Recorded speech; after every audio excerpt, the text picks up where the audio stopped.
ہم تو شرمندہ ہیں اس دور کے انسان ہو کر, اور موافقت سے آغاز ہوگا. دعا ضیا دل سے کہہ دو.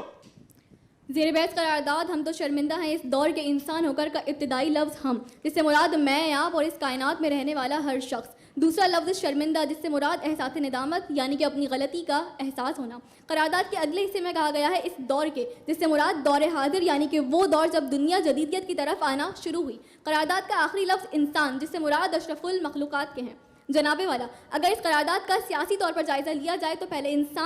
پہلے سیاستدان عوام کے حقوق کے لیے کام کرتے تھے, لیکن دور حاضر میں عوام کو کشکول تھامنے پر مجبور کر دیتے ہیں. اگر اس قرارداد کا سائنسی طور پر جائزہ لیا جائے تو پہلے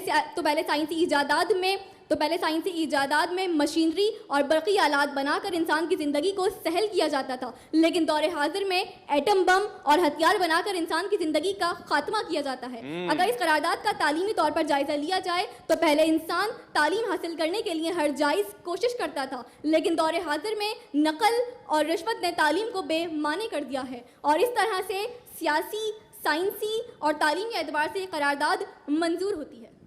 جناب والا, اس قرارداد کی مخالفت میں کچھ کہنا گویا اپنے ضمیر کو مار دینے کے مترادف ہے, کیونکہ جب ننھی نشوہ, رضیہ اور عصمت کو اس دور کا انسان اپنی لاپرواہی کی بھیٹ چڑھا کر موت کے گھاٹ اتار دیتا ہے, جب اس دور کا انسان کشمیر, فلسطین اور برما میں ہونے والے ظلم و ستم پر خاموش تماشائی بنا رہتا ہے, جب اس دور کا انسان امریکہ میں بلیک امریکنز کو غلام بنا کر رکھتا ہے, جب اس دور کا انسان گرجا گھروں پر حملہ کرتا ہے, تو پھر میں یہ کہنے پر حق بجانب ہوں کہ ہاں ہم تو شرمندہ ہیں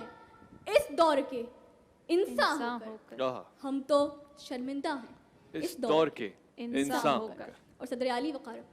آخر میں اپنی قرارداد کو سمیٹتے ہوئے میں اپنے مخالفین سے صرف اتنا کہنا چاہوں گی کہ اگر ثانیہ ساہیوال میں ان نومولود بچوں کی چیخیں سننے کے بعد, ثانیہ ماڈل ٹاؤن میں ان لوگوں کی آہیں سننے کے بعد, ثانیہ پشاور میں ان والدین کی سسکیاں سننے کے بعد, ثانیہ کوئٹہ میں شیعہ برادری کو خون میں لت پت دیکھنے کے بعد بھی اگر آپ اس قرارداد کی مخالفت کرتے ہیں تو پھر صدر عالی وقار,